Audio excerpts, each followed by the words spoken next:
customer. So in a traditional incident management, we actually just see numbers. What I mean is, kung isa lang ang may problema sa router, usually dugay magsabat kay okay, hindi ni siya tamaan ka critical because it's only one customer. Meaning, we just send somebody over or we wait for them to complain before we do anything about it.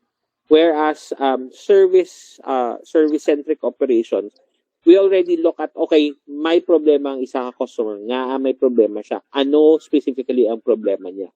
And then, once we solve the root cause or the impacted customer, so the workflow is we ingest the event, we correlate it to the service impacted, we calculate the SLA, how long have you experienced a problem, how long should you have an outage. We prioritize the ticket and we assign it to the correct resolver group. So if, for example, si Ayan may problem siya sa internet, we should be able to detect it. Our operation should be able to detect it. We still expect some customers to complain. The reason why we need that level of service is because it could be na we detect your modem is out, but the customer is not around to entertain a repair technician. So when a customer usually complains to us nga may problema ka mo sa internet, our traditional SLA is within the day. So kung may problema ka sa bong, ideally by this afternoon may technician na makadto. Now, it varies across territories because of the complexities of Philippine geography. Taman siya kabudlay to follow a 24-hour SLA or actually less than 24-hour SLA. Primarily because geography makes it difficult for us to allocate resources. If we follow how other telcos do it, it's not cost efficient. One, tamaan ka lapad sang geography ta, tamaan ka scattered sang geography ta, tamaan dayon ka concentrated ang urban and tamaan ka distributed ang rural areas ta, no? So like for example sa mga Pasig kag San Enrique, okay lang kay may city saturated ang subscribers. Pero kung kung mga let's say liblib ka na nga barangay sa San Enrique, budlay ka kadtuan, hindi man siya hindi siya barato kung patambay kami technician dito. So it also, we balance the saturation of the customer to the service, to the SLA of the service. Now we're trying to standardize that. I'm working on a project to make sure that everybody will be able to log their issues, will be able to register their complaints in easier in the future. But we're still working on the roadmap for that. No? But anyway, going back to what I was talking about. So when we have an incident management, when we have an incident, we manage that incident. Now, every time another nuance or another unique to the telco industry is also the consistency of change. When we deploy changes to production, tama na siya kadamo. Nearly every day we have a build. And you can imagine, because our service topology and our service map is always changing, we have to have proper change management processes in place. Kung mag-deploy ka sang update sa Globe One, if you're familiar with the Globe One app, mag-deploy ka update sa Globe One, we need to make sure that no services are impacted. We need to make sure nga any code change sa Globe One or any update sa Globe One does not impact ordering of load, does not impact buying of promos, does not impact billing services. Dapat ma-access, makita nyo mangyapon ng bill nyo, things like that. When we deploy services, we also make sure to target customers. So another example, a good example of customer targeting is network change. Ma-install kami bago nga fiber cable sa Pasig, let's say. Kung ara ka sa poblasyon, nauna mo na okay, sa sa area nga ni sa malapit sa plaza, ma-install ka fiber buwas. Okay, kung ma-install ka fiber buwas, bot silingon sina, may mapatyan sang isang sang internet. Okay, paano pa ni mapaibalo sa mga customer nga ni nga wala sila internet buwas? If you notice, we regularly send you notifications if updated ang mga information sa Globe. We will let you know, ikaw customer A, may system activity kami buwas from 3 to 5 p.m. Your services will be affected. We will let you know once the service is completed. And when the service is completed, we also let you know that the activity has been completed. So for us, it's a must. When we introduce changes to the system, we make sure that the customers are informed. And then if there's something that goes wrong with that deployment, we have a rollback plan. We also don't try to do system activities during high revenue windows. Kung damo nga customers nga ga-order sang load, usually that's middle of the day or from 9 to 5. We don't usually execute changes unless it's an emergency change. What we do as a best practice, blue-green deployment, if you're familiar with blue-green deployment, usually the blue is your production, the green is your production, the blue is your stable version of your current change.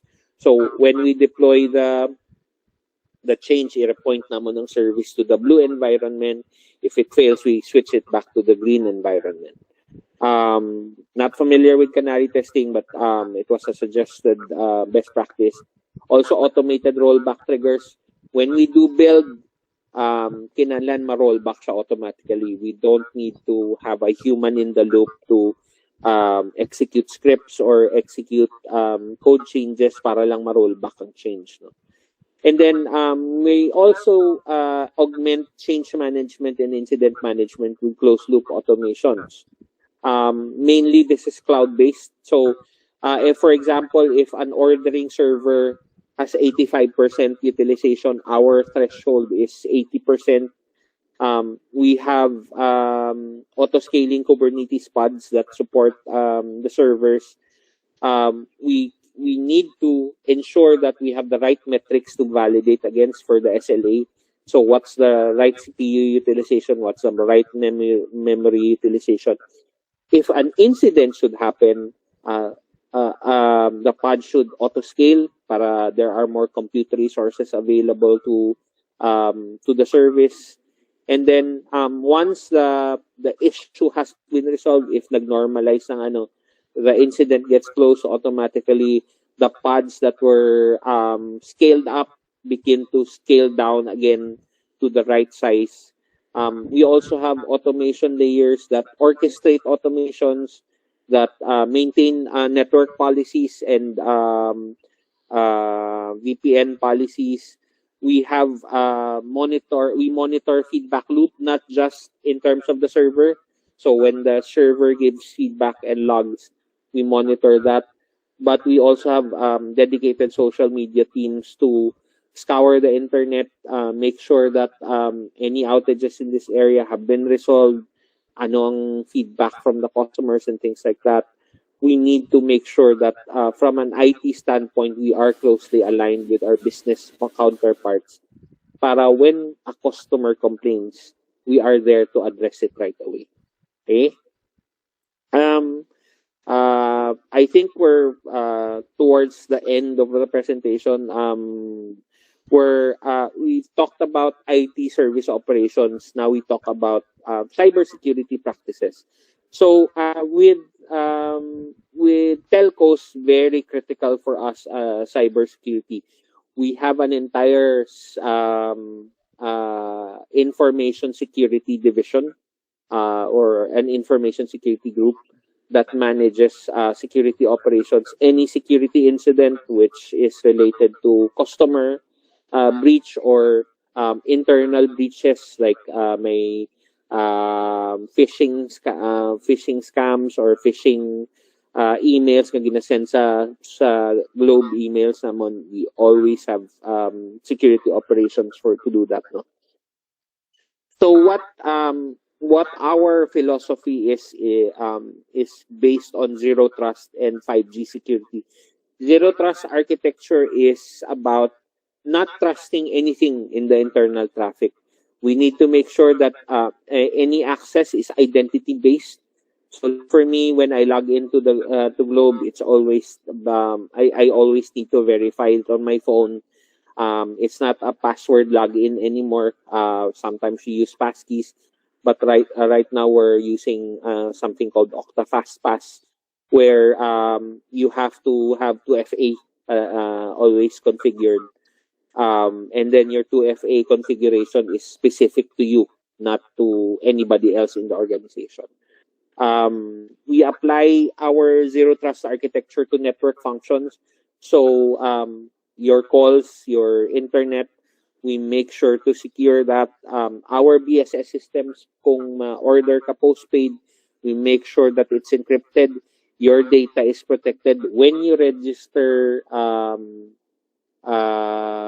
your SIM card, we make sure to secure your data. Now, if you recall, there was an incident last year, ang amo na nag-register sa SIM card, that was a significant incident, security incident within us, and we had to go to ano nga ba yun? I forgot, national NTC to explain. And that was really about more of the implementation of SIM card registration, because the guidelines were not clear. Actually, you were compliant in the guidelines. Because the guidelines did not say we have to proactively block anybody from registering the SIMs. Pero they changed the guidelines later. Hindi pwede ka register kung hindi ka kilala. So, it was a combination of faulty regulation and also faulty system implementation on our part. And we've improved on that since we're working with NTC to continuously improve our system SIM card registration, and that's close to me because I in the same team we work with the SIM card registration guys for the services, so we belong to the same service technically. Zero trust architecture, as I was saying, and we like to ensure 5G and cloud native security, more controls around image scanning before deploying changes, containers, monitoring the containers on the cloud, making sure that the role-based access controls are hardened for Kubernetes. We have rate limiting also from API to prevent DDoS attacks. So, for example, when you order promos, we have experienced several times na gina-flood ang ordering promos namon when you order via Globe One. You'll notice sometimes nabudlayan ka mag-order. Usually, we're in the middle of a DDoS attack. What we do is we limit the rate until the DDoS attack passes, and then we resume, or we shift it to a different to an alternative container so that the valid transactions can go through, things like that. So we have sufficient controls, and it's not just this, no, but these are the things that are common and understandable. We also have service or SOC integration. So very secure ang amon ng APIs. We're SOC compliant. We are able to, as I was mentioning earlier, we're able to detect the DDoS attacks on the DNS. We are compliant to several standards that are mandated in the organization. And then what we aim to do as an organization is we need to be resilient. We have immutable backups. We have segmentation of our network. When we have disaster incidents, we need to ensure that our offline recovery is working. We have crisis simulation exercises, so we have backups and crisis simulations. But mainly, this is limited to software. We're working on the hardware and network component part. I think that's where our challenge is right now, no? Kung may bagyo, kung may tropical storm, severe tropical storm, it's always difficult to recover. But that's the reason why kung may bagyo, you will always see loading sites na gakadto sa inyo because it's hard to restore. Kay poste-poste na siya eh. Hindi man ta underground network. So, we have to go post by post para ma-restore ang services. But we always offer free SMS stations, free calling stations for people who need to call their loved one. So, it's a little bit of a compromise. While you want your telco operations to resume within 24 hours of a disaster, the reality is kinahanglan mong gidkantuan ang individual sites before you restore, and there's a limited number of resources that we can dedicate to specific sites that are affected. And that's why you'll notice it's always the urban centers that are restored first because it's easier, mas damo tawo that we can mobilize as opposed to in the rural areas makadto ka pa sa ano sa layo nga barangay para ipatindog ang poste nila tapos i-network test mo pa and things like that. So it's very difficult to do that, and you can't really allocate 5 people to more than not 5 people, 100 people to allocate a single network outage in a remote area.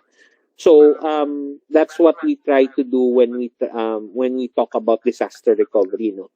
But one thing I want to emphasize here is security is not an afterthought. As in Globe, our practice is when we implement new systems, when we implement new applications, security is a partner.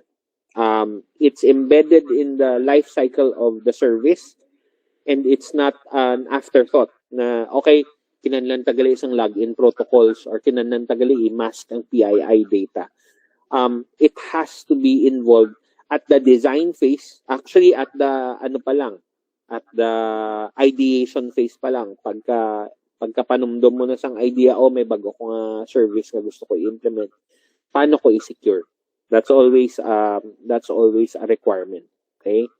And then wrapping up here, just talking about what we're doing at Globe Telecom and where the industry in general is moving. No, we have intent-based networking. We're working on engines that can auto-configure the policies, the products, model-driven API. So, what's the standard model for an ordering system? When you ma-register ko Unlisurf for today, how do I configure that product? That's we are trying to make that more automated, so that when we release new products, it's always quick to turn around market. We're also using predictive operations, time series analysis of anomalies. So when there are LSPs or ang mga switches sa areas nyo that where your broadband is connected, we usually do time series anomalies of specific switches going off. So for example, kagapon nag-alert ni wala man may na-impact pero nag-alert ni siya. Maybe 3 days later, ma-alert sa liwat, wala man gyapon impact, magano. 6 months later, nag-alert man siya gyapon, pero wala man gyapon impact.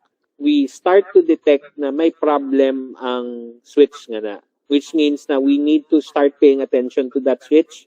Maybe do proactive troubleshooting, maybe replace the switch, things like that. That's the practice that we have in Globe. No, we make sure nga that disruption is addressed prior to the customer experiencing the impact. And we actually have a lot of incidents that are like that.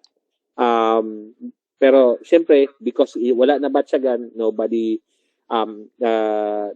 kind of acknowledges na okay, may ginobra. We usually mabatyagan mo kung may problema nga wala na address dito. We are trying to also achieve fully autonomous service operations, using more AI and LLMs to man our chatbots to heal our services, so self-healing capabilities, optimizing our resources, preventing SLA breaches, so AI monitoring SLAs, and then really trying to remove the human in the loop. And I know most people are concerned, and your generation is concerned about AI taking over. Uh, One advice I will give you, as somebody who has been in process automation for more than 10 years, it's not something we can avoid. It's going to increase and increase and increase. But AI is not meant to replace human intelligence. I would think of AI more as a partner, which means na you also need to think of it more as a partner. And you need to develop the skill sets that will work well with AI. Gone are the days nga sagad ka mag-chat, sagad ka mag what's a bet? Sagad ka mag-code, right? Hindi na siya muna. Sagad ka mag-prompt na dapat para mag-obra ka sa imo nga obra, you can finish it quicker. You can invest more time in ensuring the quality of your code better, instead of focusing uh, maybe 5 hours of your day just trying to work out the algorithm and the logic. Shift your energies to where your skills and your time add more value. I'll cite an example. Si Ayan, ginambalan niya kung mag-present ko sa inyo Thursday lang. I was in training Thursday, Friday. Not really having enough time to create this entire presentation and things like that. But because we sa Globe, we are employed with Gemini AI. I was able to create a presentation actually just last night, 30 minutes, using AI and using the concepts that I know. So the information came from me. All of this information came from me. AI was the one who beautified that information. So kamo ang generation that will really reap the benefits of AI. Unfortunately, kamo man ang generation that will be challenged by it. I would really suggest, as IT professionals or as aspiring IT professionals, invest time in learning AI. Gone are the days that we will have call centers. I know that's always a fallback for IT personnel. Please, please, please, learn more AI skills outside of the classroom. Learn it in real life. Try to understand how it works. That's where you're going as future IT professionals. Ako personally, I'm spending time learning AI because I know that that's where my skill set will translate to in the next phase of my career. No? Ayun. So I think that's it. I hope I was able to share you share important knowledge to you guys. Thank you for your time. Ayan, do we open the floor for questions? Oh, yes. Thank you very much, Roy, and for the new perspective na hatag mo sa Amon, and then how you're able to uh, play a key role in your IT operations in your company. So right now, we are going to entertain questions, students, so that we can have more a meaningful conversation and added information for us to learn something and learn something new. Okay, let me open the floor for questions. Sige, hindi doon maghuya-uya. Ilonggo madyang aton nga ano to na taga Oo. Pasig gani. Di lang ako balaw magkaray agawa. Pero, Oo. Ay no kay naintindigin ko. kay Naintindigin. nagdako kaya sa city amo na. Manda, taga Mandurriao, gigoy. Oo. Mga magulang ko ka, balaw magkaray, ah. Oo, Okay. pero permi ka man sa Pasig sa una And then students, please open up your questions now. Um, this is Kung not hindi ka something mo that we manungkot, gusto mo magreklamo, okay lang man. Okay, may-ari. Si Nigo, sige. Next, ano imo, ano? Hello, sir. Good morning. Yes, good morning. Sige, next in your question. It's kind of a very personal question, sir. Oh, go. Alin sa do always ko gagamit sang loan promo bala sang Globe every time wala ko sang money. So, there are a few times nga dang after ko maka-claim sang loan, may chances bala kong makapalo daw. And always gid na go plus 129. Di, mapansin ko, mahilig ko mag-monitor sang data usage ko. So whenever nga may may loan pa ko bala tapos nakapaload ko it bago, always ko gid mapansin nga datig maubos akong data. Normal lang ba da, sir? O mahilig lagi ko magpansin-pansin? Well, one thing you have to remember is more than the usage that you have usually. So for example, mahilig ka ginagabakal ka galon ka for Facebook, right? Facebook usage.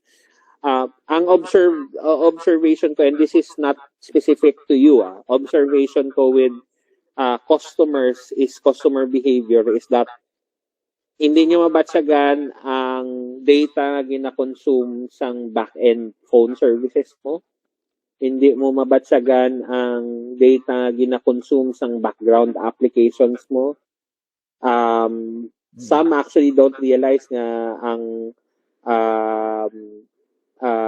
what we call this messages now tend to consume data also because you have your iMessage, wala na siya kadto sa SMS nga facilities, that's actually consuming your data.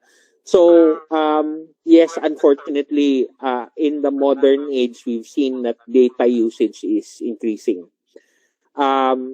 Is there room for improvement sa data services naman? Yes, we are continuously improving our loan services and our data services to you.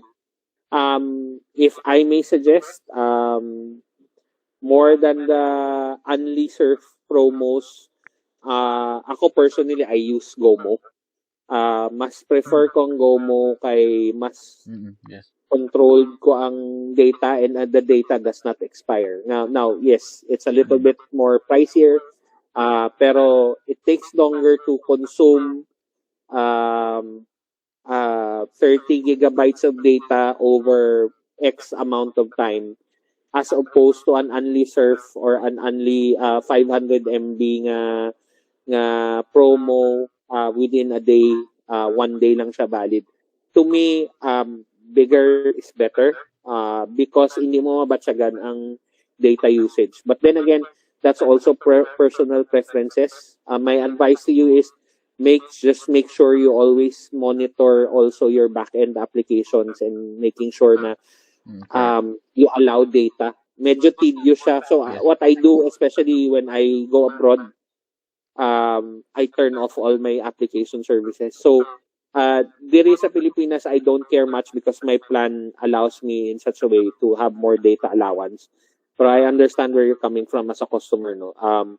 my advice is to really tightly control ang applications mo. Kay modern phones don't actually tell you that their consumption is data consumption is very very large, very Wow. very high on footprints ng data these days. Tapos ang iban nga ano ninyo students naga-run na sa background Yes. especially Android phones. Even iPhone runs on the background. Pero if there's no right and wrong answer in that, there's also services that we need to improve. Pero I can assure you that gone are the days of knockout load when it comes to data. Our data is closely monitored. Whatever you consume, usually we detect that. Very accurate ang detection naman. But this is not to discount that we ignore those concerns. As a customer, you are allowed to complain na, okay, can you investigate ang data consumption ko for this? You are entitled at least to an explanation. And if the explanation is not, I can give you advice that sometimes when there is a critical need for that data, we do allow customers to, you just have to reach us on the right channels. Okay? Okay. So, Enigo, I hope I answered your question. Yes. Thank you so much, sir. Okay, some more questions, students? It's not every day that we have a guest from Globe, so and okay, some more questions, please. Kamu mo ya, Hindi maguya-uya kay ano. Do you have any clarifications regarding the processes that they undergo to serve their customers, and then what about si Enigo Liwat. sige, okay. Yes, Inigo. Sige. May isa pa question, sir. Na-curious lang need ko. Ang mga SIM ba, sir, daw may ano ba na? May pang-location. Usually, di ba, ang mga telecoms gasend sila sa mga information to every specific locations. Yes. Before sila mag-send ka information, may mapilian bala sila like, or tanan gid nga SIM sendan? So depende. When you say sendan, mag-send kami SMS or alert sa inyo, right? Correct? Amo nang ginanamin mo? Yes, or Okay. so there's two things, no? SIMs are always tracked by your location. That's why actually when you see in the movies nga ginahaboy nila ang cellphone ko gusto nila manago, that's not very far from reality because SIMs are always closely tracked. Gina-triangulate ka mo based on the towers that you connect to. Now, that's not meant to scare you. It's just meant to inform you that it serves a critical function also for our services. And what I mean is, the reason why we track your SIMs is when we send notification, location-based notification. So, let's say, makadto ka sa Iloilo, may dinagyang during dinagyang. Notice mo, pag-abot, pagtapak mo within a certain radius of Iloilo, mabatsagan mo git, ay, makabaton ka dinagyang promo. Now, those are location-based broadcasts. So, consistent na siya, ginapadala na siya naman sa towers. When customers reach that tower, triangulate within a specific range of that tower, we send those customers alerts. Most cases though, and because I'm familiar with the messaging service ni Globe, targeted siya to specific customers. So, kung may specific customer profile nga gusto i-reach namon for promo, like for you, if you like to avail a lot of loans, we usually track that and we send it directly to your mobile number to tell you, may bago kami nga promo, may bago kami nga Unli Surf promo, may bago kami nga League of Legends nga promo for those who like to game. So we do target, I wouldn't say it's still hyper-personalization, but we are working on hyper-personalization where a lot of what you'll experience 5-10 years down the line is specific to you personally. Kung mahilig ka mag-Netflix, tapos mahilig ka mag-HBO Max, expect sometime in the future to receive offers na, may promo kami for Netflix. Pero kung HBO Max kang user, okay, HBO Max, kung Viva Max ka nga user, pwede man, i-target ka naman. It really depends Viva on, Max. it really depends on your usage. Your data is being mined for information, not in an unethical way. It's really for us to serve you better as a customer. We don't sell your data. We don't have anyone else access your data. We're very serious about safeguarding customer data at Globe. So even I don't have access to customer data as a Globe employee. No? So anyway, amo na siya. Anybody else? Okay, so that's with Data Privacy Act of 2012 siguro. When they are Yes. mandated with the Yes, any data breach. And we have we have safeguards and controls when data breaches occur. We have terminated people for abusing data. We have terminated vendors for not securing our data. So when we talk about customer data, we are very serious in Globe about security. Okay? Okay, thank you. Thank you very much. It Wala shed na light iban? with Wala na iban? may harap pa. Ako pre, I personally I would like to ask about the Starlink. Ah, Yes, yes. actually, the Starlink, I don't have a lot of information on yet. Yes, there was a partnership. Actually, I remember that particular day kaya wala kaming impakad ko sa opisina. Mandatory. First time in my life, naging pa-mandatory work from home kami. And then we found out that was the Starlink announcement. And that's where I actually worked at the office where they did the announcement. So, the Starlink partnership is really about using Starlink satellites to have cell services. So instead of tower-based services, we were going to leverage Starlink satellites to ensure that when there is no data in a place or a location, let's say for example there was a typhoon or things like that, we want to be able to use Starlink data to ensure na cell service continues in those specific areas. As to how that will translate in the real world, we're still working on it. Hindi ko pa mahambal whether it will be offered as a separate service or if you're just a Globe subscriber, it will be offered to you by default or things like that. We haven't really talked about internally how that's going to play out. But yes, I can confirm there was a partnership, that was a real partnership, and we are working with Starlink to kind of augment our services within Globe Telecom. Okay, so that's good to hear, no? Tikay para ma-servicean ang mga remote areas. Good. Yes, ang problem gid naman is the remote areas. Because it's so hard to, hindi ka man kapatindog sang tower sa tunga sang palayan. Yes. You know what I mean? So, even, especially now na 5G network, mas tower intensive ang 5G network eh. So, it supports higher data bandwidths, but it also requires a lot of infrastructure to be put up. That's why I'm not sure if we're 100% 5G in the Philippines, but I doubt it. Anyway, I'm na siya. Okay. Some more questions, students, so that we'll maximize the time that we have our guest today. So,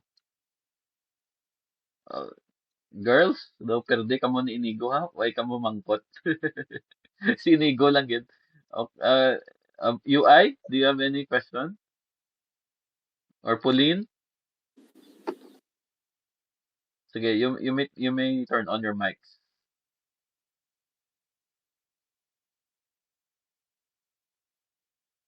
hindi ka mo maghuya. Kami di mang patay huya, kami di may kami huya. Sige, Don, please, students, come on.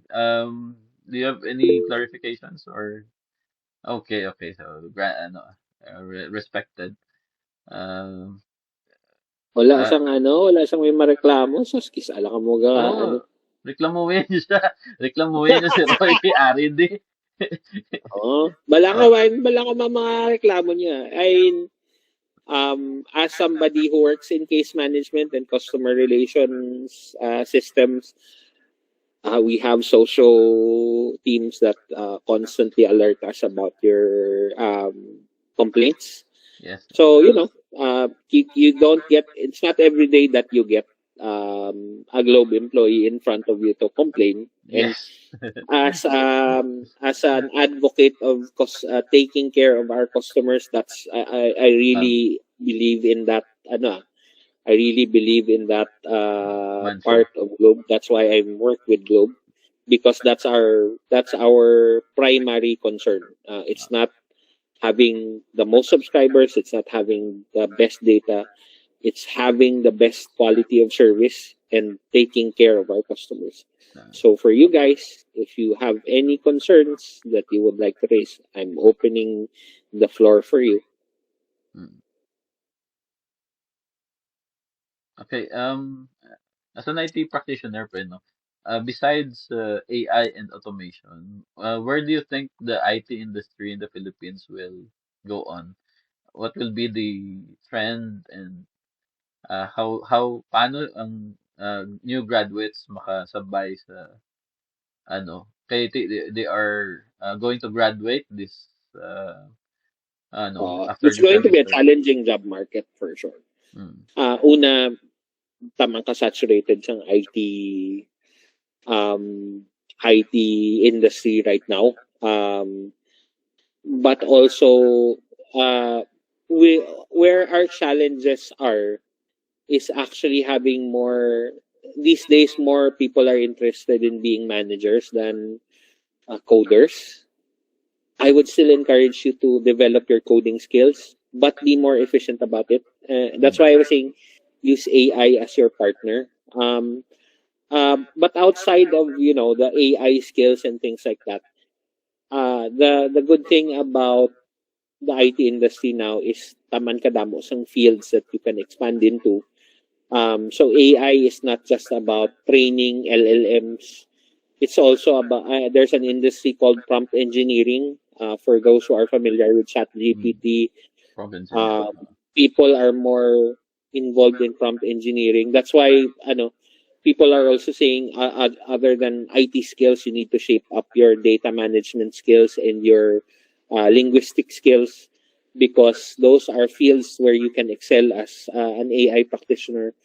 I also want to emphasize, not many people in IT go into testing, but testing is very important in the current IT landscape, because testing is the backbone of and it doesn't mean if you're a tester you don't code. There's automated testing, there's functional testing, there's performance testing, there's all that's an entirely unexplored or underexplored na aspect of the IT industry.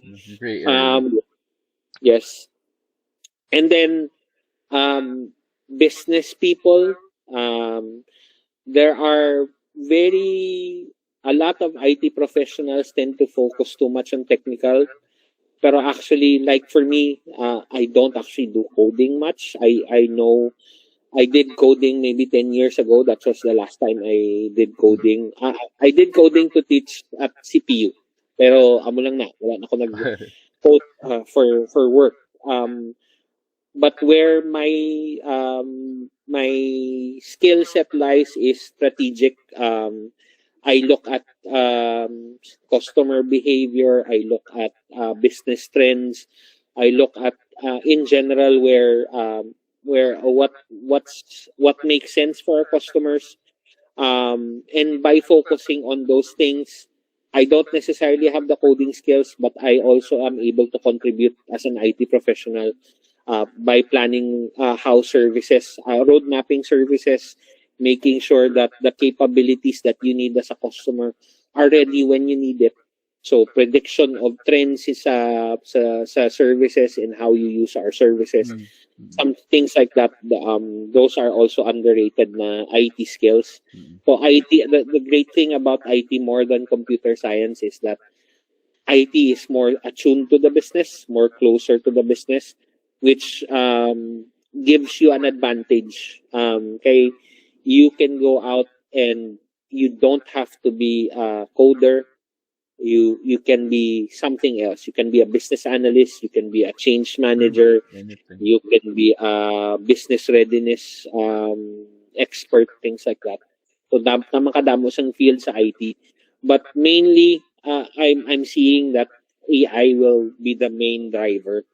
That's why I say hindi mo ma-ignore ang importance of learning AI and adapting your skill set to AI because that's where everybody's going. Even on the engineering side, even on the business side, everybody's using AI. Okay. Okay, so that's tantamount sa kung paano ninyo i-utilize ano ninyo ang skills nga tulad I would ng say AI is going to be a required skill set in the future. Maybe yes, yes. 5, 10 years down the line. We actually we felt it here sa Iloilo gid. Kay when halin last year gani until today sa pagkadurong AI conferences yung nagakatabo sa ICC. So maano gid siya. Oo. There's another question Uh, kay Inigo, I think. how challenging is it to apply IT in the IT industry before and currently? Is it better before? Is there less competition? It's not about competition now. It's not about IT literacy anymore. Yes, there's more competition because almost everybody can apply for an IT job. However, that's why I was focusing earlier on looking at IT skill sets outside of the traditional coding skill sets Soft skills. because so many people don't focus on process.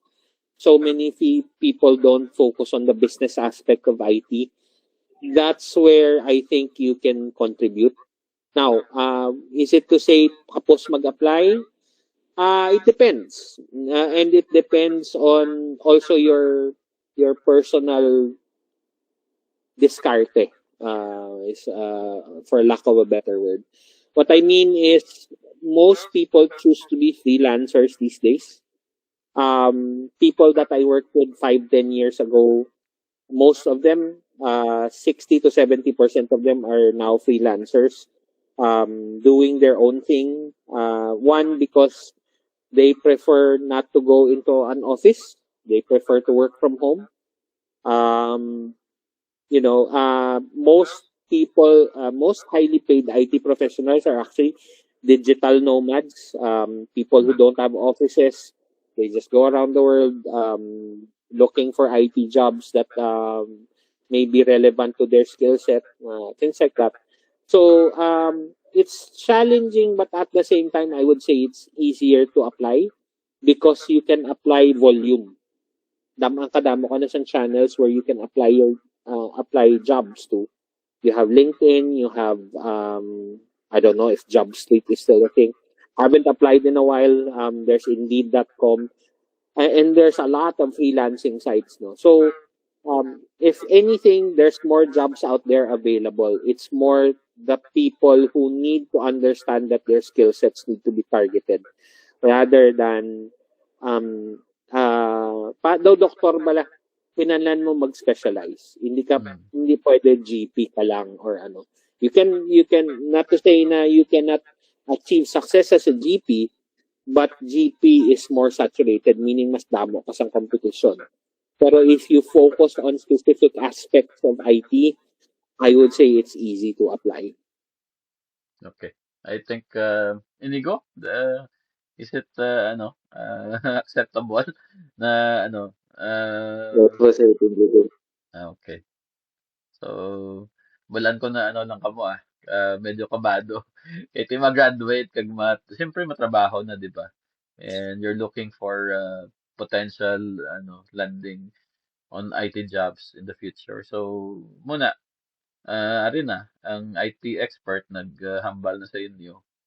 Hindi ka mo kulbaan, i-train mo na kamo gyapon sa company nga applyan nyo, di ba? Yes. Oo, amo na. Okay, so I think we came into conclusion. Or is it may pahabol pa nga questions? Meron pa kamo nga balon dira or curiosity ninyo?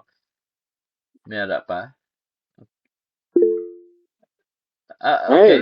Eldrick? Sige, go. Meron pa. O, sige. Sige, Eldrick John, can you turn on your mic and ask your question? Actually, sir, may question ko sir sa ato nga guest, sir. Yes. Ma-ask lang ko kung may entry level nga position sila, ang hiring ba for after graduate nila? Okay. Again, sa Globe, you mean? Yes, sir. So sa Globe, we usually have cadetship programs. Unfortunately, most of them are available to universities here in Manila. Pero it's not to say not to discourage you from applying. There are plenty of jobs that are available. We have a lot of entry level positions. However, and this is not to discourage you from applying at Globe. To give you an example, I tried to apply to Globe maybe 20 years ago when I started. I only got hired at Globe 2020 when just before the pandemic started. So don't get discouraged.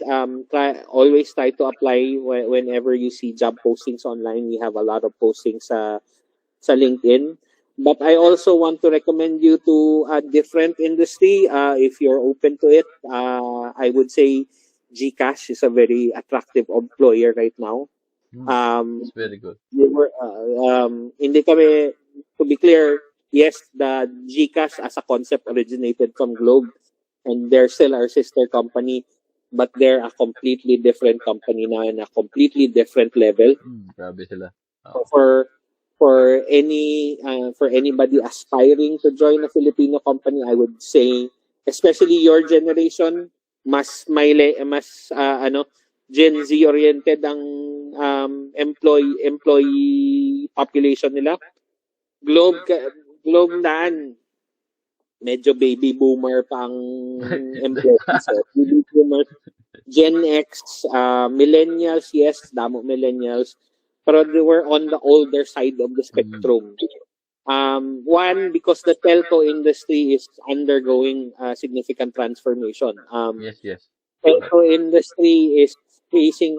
You're not, you're not seeing it right now, pero very challenging ang telco industry. Very challenged ang telco industry subong because of the proliferation of data services. Tama nakadamo siyang data providers. So competition is increasing and it's very difficult to compete, especially for an industry that has take note, all of the rates that you are seeing today for data are more than 20 years old. Kung ano ang rates ng Texubong, if not mas barato, it's lower than it's ever been. So you will notice nga ang struggle subong sang mga companies is to shrink ang companies instead of increasing headcount, because our services to you have been flat since the day you started your service with us. And that's challenging because everybody now has a Globe SIM, everybody na wala na kami growth market. So our next challenge is to how to best serve you with the most efficient or cheapest available service. Wala na kami gaasa mag-increase ang rates in the future, pero at the very least, where the playing field that we're playing on is making our services more efficient. So that's why we're using a lot of AI tools. We're investing a lot heavily in AI.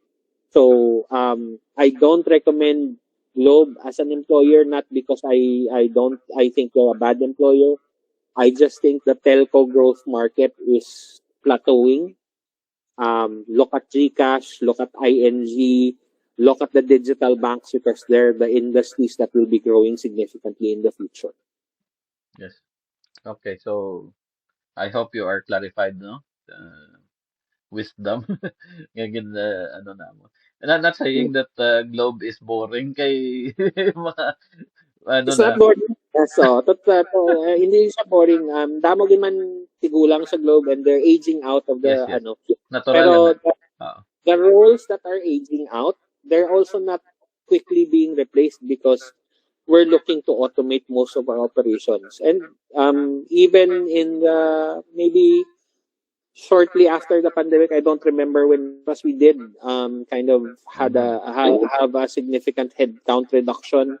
So we're still hiring new employees, but at the same time, kung ako as if I were a graduating student in the summer of 2026, I would not look at Globe as a potential employer. I would look at GCash. I would look at the digital banks. Kaya sila ang ma-expand. Sila ang may growth market kaya sila ang when GCash started, how many percent of Filipinos were unbanked? I think it was less than 10% of Filipinos were unbanked. Now, it's more than 50% are banked. And this continues to grow, no? So, banks are going to be critical. That's why GCash is a unicorn kay tamaan ka sigsang growth niya sa company. So, I encourage you guys to look into it when you go out into the world. Alam mo to, ang pandemic ito, sa pandemic, nag-fast track tanan. And because of online banking, naglain. It changed not just the banking system, pero tanawa ang behaviors ng customers sa shopping, sa malls, sa Yes. lain na gid subong because of what GCash and Maya did. So, do you think nga ang madula ng cash nga transactions, there is it nga padulong kita da ang trend nga siyempre ang cellphones nato may NFC naman mo. So that's why well, ako I'll cite myself as an example. I very rarely carry cash. Which is problematic for me kung magwa ako kung isa akong mabakalan ko sa Changi, okay. Well, cash lang, sir. Pero even here, best example diri sa Manila, nakanto ko permi walking ko sa una permi sa UP Diliman. yes. So, ang ano na sa Diliman, may dako kami na daga oval. Gusto yung mga vendors na sa gilid. Sa kilid baligya sila taho, baligya sila kwek-kwek, fishball. Tanan sila, may GCash. May QR code. So, it speaks to how the way of life of Filipinos are changing. There's really a lot less cash. Actually, if you'll notice, mas less attractive na ang store kung wala sila GCash. Kasi, okay, hindi ko kaka-transaction mo, wala ko dala cash, ma-withdraw pa kung tamad ko mag-withdraw. Gani. Pati badyaw, gani, subong mga limos GCash na. Diba? Na. Sa Snart? Sa Snart, tood na, sa Snart, nakibot gani kami. Kaya ngayo sa, tapos... Biskan collection sa simbahan. GCash? Wala ko may GCash na eh. Oo. Okay, so that's why ang trend dira nagakadto. So that's why even as an IT professional, you look at the consumer behavior. You never look at the companies involved.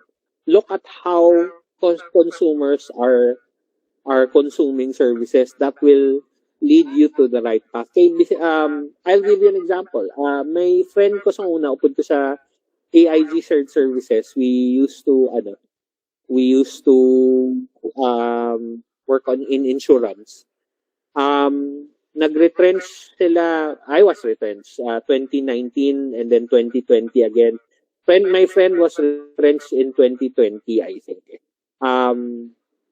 So pandemic, Mm. pilitan siya magpuli sa Pangasinan, wala siya obrahon. So, pero she's very good at coding, no? What she did was, nag-ubra siya sa iyang Grab application sa Pangasinan. Tapos, bin proliferate na dito. Didn't make her a lot of money. Mm. Pero she's still, the business is still up. They're serving the she's hoping that someday, when Grab penetrates the Pangasinan market, she can sell her customer base to Talaga, the app. And that's how you invest in IT. It's not about, I hope, kamo as the new generation, I hope you don't look at corporate jobs as the norm. Even when you look at social media right now, mga TikTok influencers, they're all making money from non-traditional income sources. Mm. So it's more of a freelancer market out there. Even I myself, if I were to retire from Globe, I would probably go into digital nomad, digital nomad setup, work as long as I can, even if I'm well into my 60s, basta kabalo mo ko mag-code, kabalo ko magamit AI. Tindog ka I don't, company mo eh. yes. So I think for you guys, looking for unemployment in this job market, I encourage you to apply or self propagate. Kung kaya niyo mag-start sa inyong thing, you start as a TikTok influencer, okay lang na. Basta you have a roadmap for what you want to do with your skill set, okay lang na. It's not a problem. Oh, Tamaan nakadami ng opportunities out there. si Celia, no? Si Celia, padayunan na Celia, imong social media career. Kay who knows, no? Basi, ano na. Pero pre, seriously, basi kung tindog ka company mo, hoping, ano na, tani sa Pasig ka na lang, para damo di ma-employ ng mga taga Pasig. Ayun, Ano? wala pa ako sa stage. Napadako pa ko bata. So, wala pa ako sa stage to think about what my career is after. Oo. Malay mo, magdaog ko sa loto. Oo, mula na ang nato nabi mo. Okay, I think we came into the conclusion already. So we are very grateful to you as our guest speaker for today. Thank you, Uh, everyone. Thank you for your time. yes, and then can you please turn off your presentation so that I can present your certificate? Okay. Thank you. Okay. Can I let me present to you your certificate? Din na to gani. Wait lang. So that okay. Okay. Sige, ano. Ah, okay. So let me present to you in behalf of the ISOFEST community and the College of Computer Studies. Let me read the certificate of appreciation that will be given to you as our token of appreciation. And we are very grateful to have you here with us speaking based on your vast experience as an IT expert. So the certificate reads Iloilo State University of Fisheries, Science and Technology, San Enrique Campus, College of Computer Studies. This certificate of appreciation is proudly given to uh, Mr. Roy Boyko Dakilania, a service manager for case management and RPA from Globe Telecom.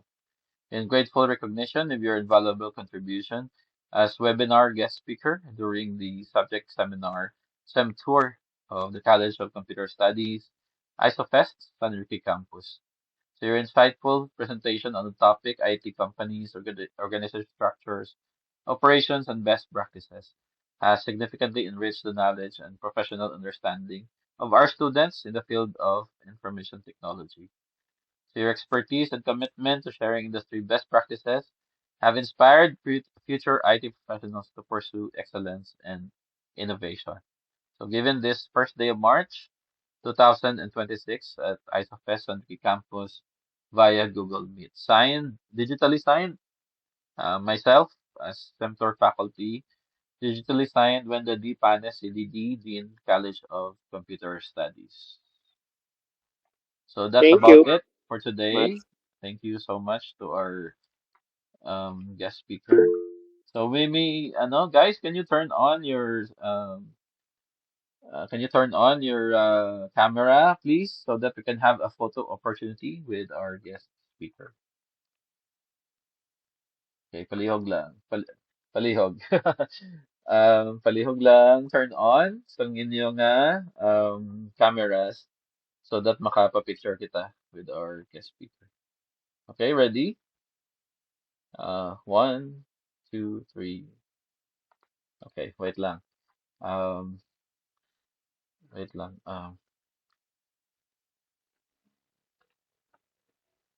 Ay, ah, okay. Another one. Another pa. Palihog. Medyo nag-clumsy. Clumsy ako. Ready? One, two, three. Okay. Okay, thank you so much, students, for attending your webinar. And we'll be seeing each other pa sa mga webinars naton. I think may nabilin pa kita ng mga uh, tatlo webinar. So we'll have another topic. In behalf of the Thank you. students, on behalf of the students, salamat gid sa time kag sa Thank you. insight. Thank sa insights nga gin share nimo sa amon. Students, na-expire gid kamo sa naton. I hoping that some of you will follow not necessarily follow the footsteps siguro ni Roy, pero at least isa or duwa, tatlo, apat kaninyo mangin IT professional man. Sorry. Or tanan kamo kung hindi man kamo sa IT nga field, at least for example sa ibang nga field man nga sudlan nyo, mangin police kamo, mangin military, basta IT professional ay na-apply man ninyo ang IT There's na. always a job for IT people Yes, correct. everywhere. Yes, yes. So, evident kasi na ang pag-alumni homecoming kung nag-ano ka mo, ara sila successful tanan nakasula iban gani sa states ng iban or sa iban nga places na. So, don't worry, balaan namon ang feeling nga bag-ong graduate kay dira man kami naghalin. So, Yep. dumduman ninyo ang hambal ni Roy nga diskarte gid ninyo ya dapat gid na. May mga soft skills na i-develop ninyo soft skills nyo kag amo na God bless ka good luck sa kaninyo tanan sa Orihi Good pag-asa luck. gid. I Yes. hope to see some of you applying for jobs here. Oo, take Roy kung makit-anay ka mo sa dalan or sa Manila i-greet lang ninyo si Sir nyo Roy. Ang bala lang ninyo nga sa webinar nyo sa nakilala diri sa aton nga. So thank you very much. Thank you Thank again. you. Students, you may now exit our webinar. Weekend. Bye-bye. Bye-bye. Thank you so much. Thank you very much. You may now leave Leave. our okay. Do you have something to say kay Roy? May ara pa kami ambal sa iya. Pa-thank you kita or last words probably, students. Yes, Chasti.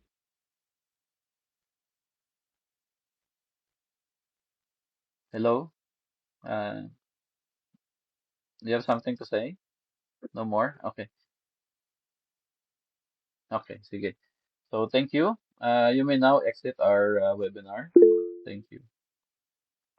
Bye. Okay, Thank you. bye-bye. Bye-bye. Thank you. Thank you. Thank you.